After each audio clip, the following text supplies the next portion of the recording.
കേരള ബ്ലാസ്റ്റേഴ്സിൽ നിന്ന് ആരൊക്കെ പെട്ടിയും കിടക്കെടുത്ത് പുറത്തേക്ക് പോകുന്നുണ്ട് എന്നുള്ളത് കേരള ബ്ലാസ്റ്റേഴ്സിന്റെ ആരാധകരെല്ലാവരും ആകാംക്ഷയോടെ അറിയാൻ കാത്തിരിക്കുന്ന ഒരു ചോദ്യമാണ്. ചിലരെയൊക്കെ ചവിട്ടി പുറത്താക്കേണ്ട സമയം അതിക്രമിച്ചിരിക്കുന്നു. പ്രത്യേകിച്ചും മിലോസ് ടെങ്കിച്ച് എന്ന് പറയുന്ന മോണ്ടിനെഗ്രൻ താരം കഴിഞ്ഞ 2 സീസണായിട്ട് സമ്പാദിച്ചു വെച്ചിരിക്കുന്ന വെറുപ്പ് ഒട്ടും ചെറുതല്ല.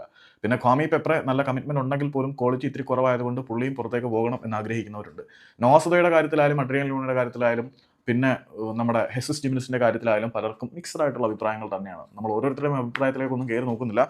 ഏതായാലും 90 ആർ ഫുട്ബോൾ എന്ന് പറയുന്ന ഒരു ചാനൽ എല്ലാ ടീമുകളിൽ നിന്നും പുറത്തേക്ക് പോകുന്ന താരങ്ങളുടെ അല്ലെങ്കിൽ നിലനിർത്തുന്ന താരങ്ങളെ കുറിച്ച് ഒരു അപ്ഡേറ്റ് പുറത്തോട്ട് ഇപ്പം ബ്ലാസ്റ്റേഴ്സിന്റെ കാര്യവും അവർ മെൻഷൻ ചെയ്തിട്ടുണ്ട്.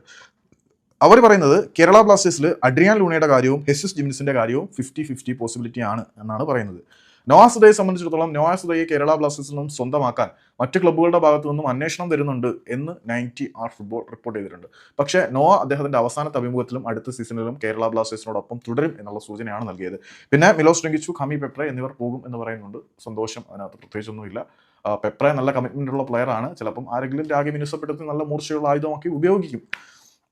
പിന്നെ ജീസസിന്റെ കാര്യത്തിൽ പലർക്കും പലതരത്തിലുള്ള ഒപ്പീനിയനാണ്. കാരണം സൂപ്പർ കപ്പിൽ അദ്ദേഹത്തിന്റെ ആ ഒരു മോശം പ്രകടനത്തിന്റെ പേരിൽ അദ്ദേഹത്തിനെ പല ആളുകളും വില കുറച്ച് കാണുന്നുണ്ടെങ്കിൽ പോലും സൂപ്പർ കപ്പിന് മുമ്പ് ഇന്ത്യൻ സൂപ്പർ ലീഗിൽ ഹെസസ് ജിമിനസിന്റെ ഭാഗത്തു നിന്നുണ്ടായ പ്രകടനം വളരെ ഇംപ്രസീവ് ആണ് എന്നും എടുത്തു പറയേണ്ടതാണ്. പിന്നെ അഡ്രിയാൻ ലൂണയുടെ കാര്യത്തിലും 50-50 ചാൻസ് തന്നെയാണ്. അഡ്രിയാൻ ലൂണയുടെ അവസാനത്തെ അഭിമുഖത്തിലും പുള്ളി നേരത്തെയൊക്കെ ഇവിടെ തന്നെ തുടരും എന്ന് വ്യക്തമായിട്ട് ആവർത്തിച്ച് പറഞ്ഞുകൊണ്ടിരുന്ന അഡ്രിയാൻ ലൂണ ഒരു തവണയല്ല ഒന്നിലധികം തവണ കേരള ബ്ലാസ്റ്റേഴ്സിൽ തന്നെ തന്റെ ജേഴ്സി അഴിച്ച് കളിജീവിതം അവസാനിപ്പിക്കാനാണ് ആഗ്രഹം എന്ന് പറഞ്ഞ ലൂണ അടുത്ത സീസണിൽ തുടരുന്ന കാര്യം മറ്റു ചില ഘടകങ്ങളെ ആശ്രയിച്ചിരിക്കും എന്ന് പറയുമ്പോൾ അഡ്രിയാൻ ലൂണയും ഹെസസ് ജിമിനസും പോകാനുള്ള സാധ്യതകൾ അവിടെ സജീവം തന്നെയാണ്. നോയ്ക്ക് പുതിയ എൻക്വയറീസും വരുന്നുണ്ട്.